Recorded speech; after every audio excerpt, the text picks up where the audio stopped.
खुशी है कि आप हमारी दावत पर तशरीफ़ लाए और आपने पार्टी को टिकट के लिए अप्लाई किया।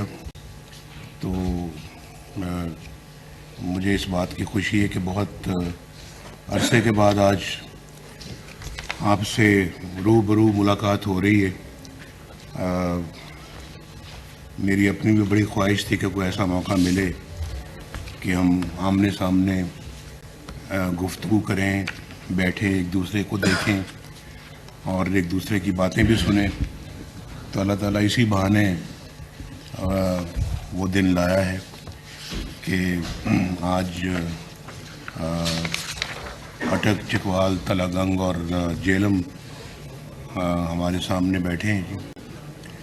इससे पहले हमने रावलपिंडी डिस्ट्रिक्ट को डिस्कस कर लिया था, क्योंकि ये अच्छा खासा तवील क्योंकि अपना मामला था, तो फिर हमने सोचा इसको दो हिस्सों में स्प्लिट करें और पहले रावलपिंडी डिस्ट्रिक्ट को कर लें, फिर बाकी जो अजला हैं डिवीज़न के उनको कर लें। तो बहरहाल बहुत गैप के बाद आपसे मुलाकात हो रही है।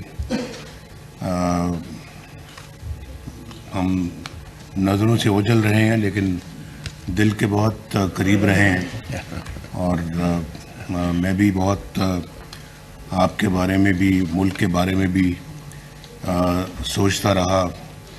मैंने बड़ा याद रखा हर मामले को, हर अपने दोस्त को, अपने साथी को मैं भूला नहीं और वहाँ से कौम के लिए भी दुआ और दवा जो भी मैं कर सकता था वो करने की कोशिश करता रहा।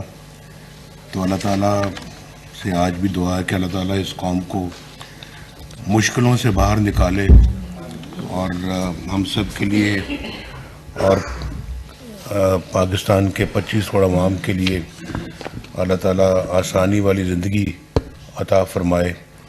और बड़ा मुश्किल दौर देखा है इस कौम ने पिछले 4 सालों में। इससे पहले वाक़अतन 2017 तक, जब तक कि मैं मुल्क का वज़ीर-ए-आज़म था, अल्हम्दुलिल्लाह मैं अल्लाह ताला का बहुत शुक्र अदा करता हूँ कि एक बड़ा अच्छा दौर था और तरक्की अरूज पे थी। मुल्क के अंदर कोई मुआशी, इक़्तिसादी, मुआशरती या समाजी किसी किस्म का कोई मसला नहीं था और हर लिहाज से पाकिस्तान के अंदर मुआशरा भी अच्छी तरह से आगे बढ़ रहा था, फल फूल रहा था, इक़्तिसादी तरक्की भी हो रही थी और जो इकनॉमिक इंडिकेटर्स हैं हमारे वो भी बहुत अच्छे चल रहे थे। दुनिया भी देख रही थी और दुनिया भी इस बात का एतराफ़ कर रही थी कि पाकिस्तान तरक्की की रफ्तार में अब बहुत आगे है और आइंदा चंद सालों में ये न सिर्फ खित्ते की बल्कि इस दुनिया में इंशाअल्लाह एक बहुत बड़ा मुकाम हासिल करेगी। तो वो पता नहीं एक ख्वाब था जो अधूरा रह गया, उस ख्वाब को पूरा होना चाहिए था, लेकिन कुछ ऐसे अवामिल बीच में आ गए, ऐसे किरदार बीच में आ गए जिन्होंने अच्छे भले चलते एक भागते पाकिस्तान, एक दौड़ते हुए पाकिस्तान को उन्होंने बिल्कुल ठप करके रख दिया। और आपने देखा कि इकॉनमी भी हमारी उसी वक्त से जो है ना वो नीचे की तरफ जा रही है, चली गई। उसी वक्त से हमारा जो है वो इक़्तिसादी तरक्की भी हमारी बिल्कुल बंद हो गई। उसी वक्त से जीडीपी रेट जो हमारा जो है ग्रोथ रेट जो है वो भी नीचे गिर गया और फिर उसी दिन से हमारा रुपया भी जो है वो कमज़ोर होना शुरू हो गया। और उस वक्त आप देखें ना 4 साल रुपया एक जगह पे रहा है और उसमें अपना कोई कमी बेशी नहीं आई। 4 साल, आज तो 4-4 घंटे बाद, उसके बाद 4-4 घंटे बाद रुपया जो है ना अपनी जगह से हिलता रहा। और जब ये करेंसी आपकी डिस्टेबलाइज होती है तो फिर आपकी हर चीज़ डिस्टेबलाइज होनी शुरू हो जाती है। आज अगर गरीबों के लिए महंगाई इस मुल्क के अंदर अगर है, पाकिस्तान के अवाम के लिए, उसकी बुनियादी वजह यही है कि आपकी इकॉनमी मिसमैनेज हुई। और ये सही आप इसका इदराक करें कि मिसमैनेजमेंट कब से शुरू हुई है। ये 2019 से शुरू हुई और फिर 2000 शहबाज साहब ने कब लिया आपने 2022 तक तो बहुत ज़्यादा जो है वो गिरावट हो गई थी हर चीज़ में। 2022 तक तो हर चीज़ का बट्टा बैठ गया था और उसको ना आके तो ये अपना संभालते तो मुल्क डिफ़ॉल्ट हो चुका था। तो मुझे समझ नहीं आती कि यानी इस तरह के अनाड़ी के हाथ में इस मुल्क की भागदौड़ कैसे सपुर्द कर दी जाती है, कैसे दे दी जाती है। एक अच्छे भले लोगों से, अच्छी भली हुकूमत से आप अपने इख्तियार दे के एक अनाड़ी के हाथ में दे दें। और ये आपने आपकी आंखों ने देखा है 2013 से लेके 2017 तक जब मुस्लिम लीग नून की गवर्नमेंट थी, नवाज शरीफ वज़ीर आज़म था, तो मुल्क तरक्की की रफ्तार में कैसे दौड़ रहा था, पूरी कौम ने देखा है। और उस वक्त ये बातें हो रही थी 2017 में, हालांकि इलेक्शन 2018 में होना था, मैं जब वज़ीर आज़म था, कि जी ये अगली टर्म भी PMLN जीत रही है। ये 2016-17 में ये बातें शुरू हो गई थी और हमने 2013 में ये शहबाज साहब भी, ये बाकी साहबान भी, डार साहब भी, मैं नाम सबके नहीं लेता, बहुत सारे हजरात ने मुझे कहा जी कि आप बस इलेक्शन की कैंपेन में 2013 में आप कहें जी हम बिजली जल्द से जल्द लेके आएंगे, लोड शेडिंग का जल्द से जल्द खात्मा करेंगे। और आप कह दें, आप 6 महीने कह दें, आप 1 साल कह दें। तो मैंने कहा भाई ना 6 महीने में ये मुमकिन है, ना ये 1 साल में मुमकिन है, इसको वक्त लगेगा। और मैं ऐसी कोई बात कभी नहीं कहूँगा और ना मैं कहने का आदी हूँ जो मैं समझता हूँ कि ये मुमकिन नहीं है, मैं कैसे कह दूँ। तो मैंने इलेक्शन में फैसला किया कि मैं लोगों के साथ सच बोलूँ और मैं कोई उनको चक्करबाजी ना करूँ, सबस बाग ना दिखाऊँ, कोई धोखा फरेब फ्रॉड ना करूँ। मैं उनको कहूँ कि मैं अपने दौर में, हम अपने 5 साला दौर में इंशाल्लाह इस लोड शेडिंग का खात्मा करेंगे। मुझे कहने लगे नहीं ये तो बहुत लोग मायूस हो जाएंगे, वो कहेंगे ये तो 5 साल लग जाएंगे हमें, मज़ीद कोई इंतज़ार नहीं करेगा। मैंने कहा फिर जो काम मैं 5 साल से पहले समझता हूँ कि नहीं हो सकता तो मैं कैसे कहूँ, मैं नहीं कह सकता। मेरी अपनी भी कोई क्रेडिबिलिटी है, क्रेडिबिलिटी का सवाल है, तो इन्हीं चीज़ों से क्रेडिबिलिटी बनती भी है और बिगड़ती भी है। तो मैं ऐसा कोई बात या कोई ऐसा कोई काम नहीं करूँगा जिससे क्रेडिबिलिटी हमारी जो है ना वो ख़त्म होकर रह जाए या स्टेक पे आए।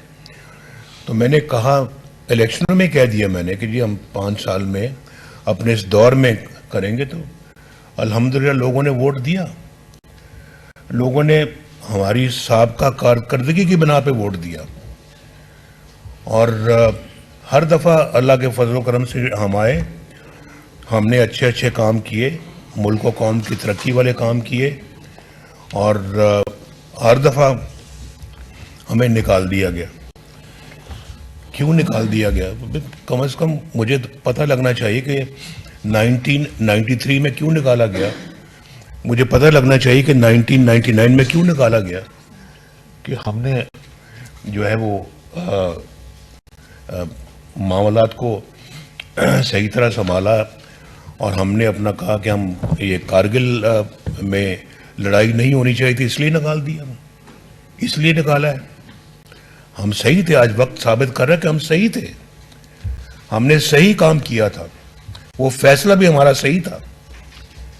और हम अपना मुल्क के लिए जब मुल्क की बात आती है, तो पाकिस्तान की सलामती की बात आती है, पाकिस्तान की इज्जत की बात आती है, वकार को बुलंद करने की बात आती है, हम पीछे नहीं हटते। हमने आगे बढ़ के एटमी धमाके भी किए, चाहे वो दुनिया को पसंद आए या नहीं आए, लेकिन पाकिस्तान तो अल्लाह के फजलो करम से मजबूत हो गया और महफूज हो गया। आज किसी की जरूरत नहीं है कि वो खुदा ना खास्ता आपके ऊपर चढ़ दौड़े या आपको मैली आंख से देखे। तो हमने हर फ्रंट में अपनी खिदमत की अंजाम दी है, चाहे वो इक्तसादी है, चाहे वो मुआशी है, चाहे वो दिफाई है, और चाहे वो हमारी फॉरेन अफेयर्स है। हमारे दौर में इंडिया के 2 वज़ीर आज़म यहाँ पाकिस्तान तशरीफ़ लाए, मोदी साहब और वाजपेयी साहब। इससे पहले कब कभी कोई आया था? पता लगना चाहिए कि कब कभी कोई आया था। ये भी एक सिर्फ इक़्तिसादी और जो मुआशी तरक्की की बात नहीं होती, हर शोबे में आपको कारकर्दगी दिखानी पड़ती है और दिखानी चाहिए। और ये कैसे मुमकिन है कि आपके जो है वो हमसाए तो आपसे नाराज़ हों या आप उनसे नाराज़ हों, और उस नाराज़गी के अंदर आप रह के तो आप दुनिया में कोई मकाम हासिल करें। आप अपने मामलात को हमें इंडिया के साथ भी ठीक करना है, अपने मामलात को हमने अफ़गानिस्तान के साथ भी ठीक करना है, हमने अपने मामलात को ईरान के साथ भी मजबूत करना है, हमने अपने मामलात को जो है वो चाइना के साथ और ज़्यादा बेहतर करना है और मजबूत करना है। यहाँ तो हमारे पीछे सीपैक को भी सैबोटाज करने की कोशिश की गई, और जो सीपैक खुद मुझे आके चाइना के प्रेसिडेंट ने कहा, इन्होंने शी पिंग ने, तो उन्होंने मुझे खुद आके कहा कि mister Nawaz Sharif, this is a gift for you from China. तो अब इससे बड़ी एजाज़ की क्या बात हो सकती है? उसको सैबोटाज करने की इन्होंने कोशिश की। उस अपना प्रोग्राम में कितने बड़े मंसूबे पाकिस्तान में लगे। और हमने यहाँ पे, मैं एक छोटी सी फिर दोबारा मिसाल देता हूँ। पिछले 70-50 साल से ये बातें हो रही थी कि मुल्क में कोयला है, इस कोयले से हमें बिजली बनानी चाहिए और इस कोयले का इस्तेमाल होना चाहिए, पाकिस्तान की अपनी मादनियात है, अपनी दौलत है। तो बातें ही बातें होती रहीं, कभी किसी ने किया कुछ नहीं। और कोयला बनाने के लिए हमने फर्नेस ऑयल बाहर से इंपोर्ट करना ज़्यादा मुनासिब और ज़्यादा जायज़ समझा। फॉरेन एक्सचेंज खर्च करके को हम फर्नेस ऑयल ला रहे हैं और उसको जलाकर हम अपना बिजली बना रहे हैं। इतना महंगा तेल से हम उसको चलाते रहे, फर्नेस ऑयल से चलाते रहे, और उसके बाद हमने ना ज़्यादा तवज्जो दी अपने ये इस पे डैम्स बनाने पे, ना बिजली पे तो कोई तवज्जो दी, ना किसी और अपना, ना सोलर पे इतनी कोई लेट तवज्जो दी। और वो भी हमारे ज़माने में शहबाज साहब ने यहाँ पे जो ना वो बड़ा अच्छा एक बहावलपुर में लगाया मंसूबा, कायद-ए-आज़म सोलर पार्क। जी, कायद-ए-आज़म सोलर पार्क जी। तो वो अपना वो लगाया, और उसके बाद फिर हमने कहा कोयले की बात बड़ी होती है, लेकिन अब आज तक कभी किया किसी ने कुछ नहीं। तो हमने अपने ज़माने में उस कोयले की कान को खोदा, उसमें से कोयला निकाला, एक तो वो मंसूबा लगाया हमने, ऊपर से फिर बिजली का मंसूबा वहाँ लगाया। जो आज चल रहे हैं मंसूबे, आज बिजली प्रोड्यूस कर रहे हैं वो पाकिस्तान के लिए, और वहाँ वो प्रोजेक्ट लगने चाहिए। वो हमारा अपना रॉ मटेरियल है, वहाँ पर कोई फर्नेस ऑयल की ज़रूरत नहीं है, किसी तेल गैस पेट्रोल की ज़रूरत नहीं है, वो वहाँ कोयले से चलता है। उससे ज़्यादा सस्ती बिजली और कहाँ प्रोड्यूस हो सकती है? तो हमें यहाँ पे पाकिस्तान में बिजली का एक बहुत बड़ा मसला है। हमने पहले लोड शेडिंग का मसला था, अब इमरान खान की गवर्नमेंट ने हमारे लिए बिजली की कीमतों का मसला भी पैदा कर दिया, और अब उसकी कीमतें किस तरह से एक मुनासिब सतह पर लाई जाएं, ये भी एक बहुत बड़ा मसला है और होना भी चाहिए।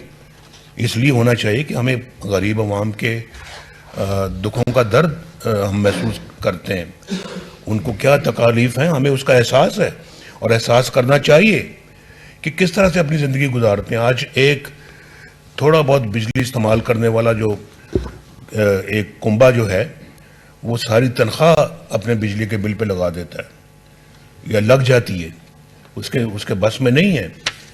बाकी कैसे गुजारा करता है या आप वो जाने या उसके बाल बच्चे जाने, हमें उसका कोई एहसास नहीं है, इदराक नहीं है।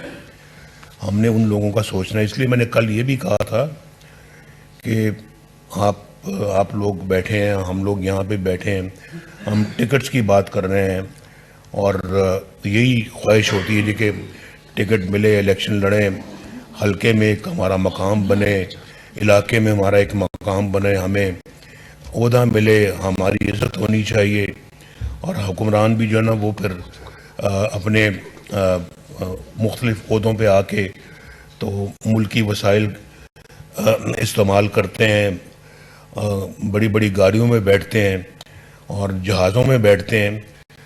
भाई ये सब चीज़ें जो ना ये बात की बातें हैं। पहला हमारा जो है वो मकसद और जो सियासत में आने का वो ये होना चाहिए कि हम आके अपने मुल्क के, अपने अवाम के मसाइल हल करें, इस मुल्क से गुर्बत दूर करें, इस मुल्क से बेरोज़गारी दूर करें, इस मुल्क से जहालत दूर करें, पसमानदगी दूर करें। ये हमारा सबसे पहला हदफ होना चाहिए। बाद में अपने ज़ाती जो है वो वक़ार और अपनी ज़ाती इज़्ज़त की बात होनी चाहिए। वो भी अल्लाह जिसको नसीब करता है उसको मिलती है, वरना नहीं मिलती। तो ये मकसद ये होना चाहिए। अगर आज हम बैठे हुए हैं, ये बातें कर रहे हैं सियासत की और टिकट्स की और पार्लियामेंट्री बोर्ड के मेंबर बैठे हैं, आपने पार्लियामेंट के लिए टिकट अप्लाई किया हुआ है, तो फिर आपके और हमारे दरमियान ये एक मुआहदा होना चाहिए कि हम इसलिए टिकट हासिल कर रहे हैं और हम इसलिए टिकट दे रहे हैं और आप हासिल कर रहे हैं कि हमने इस मुल्क की खिदमत करनी है और इस मुल्क को असली जगह पे पहुंचाना है। हम बहुत पीछे रह गए हैं, बेहद पीछे रह गए हम। अपने दुनिया के ममालिक से, अपने इर्द गिर्द के ममालिक से हमें शर्म आती है आज, वो कहाँ जा रहे हैं और हम कहाँ हैं। ये बड़ी सोचने वाली बात है। एक एक फ़र्द को, चाहे उधर बैठे हैं चाहे इधर बैठे हैं, सबको सोचना चाहिए और सिर्फ टिकट देने का और टिकट लेने का शौक़ नहीं होना चाहिए। ये सोचना चाहिए कि हम, ये मुल्क का हाल क्या हो गया है और फिर जिन्होंने इस मुल्क को यहाँ तक पहुँचाया है उनका भी मुहासबा होना चाहिए, पूछ होनी चाहिए कि भाई आपने इस मुल्क के साथ ये सलूक किया कैसे है, क्यों किया आपने पाकिस्तान के साथ ये सलूक, जिसका तसव्वुर कोई मुहिब्बे वतन पाकिस्तानी नहीं कर सकता, कभी भी नहीं कर सकता। ये हमारा मुल्क है, हमारे बच्चों नस्लों ने यहाँ पे रहना है इंशाअल्लाह। तो कम से कम हम एक उनके लिए कम से कम अच्छा मुल्क तो छोड़ के जाएं। ये सोचने वाली बातें हैं। ये आप ज़रूर जाएंगे घर, सोचें इस पे और जब तक आप इलेक्शन लड़ते हैं ज़रूर रोज़ सोने से पहले इस पे 5 मिनट गौर किया करें जो मैं बात कर रहा हूँ।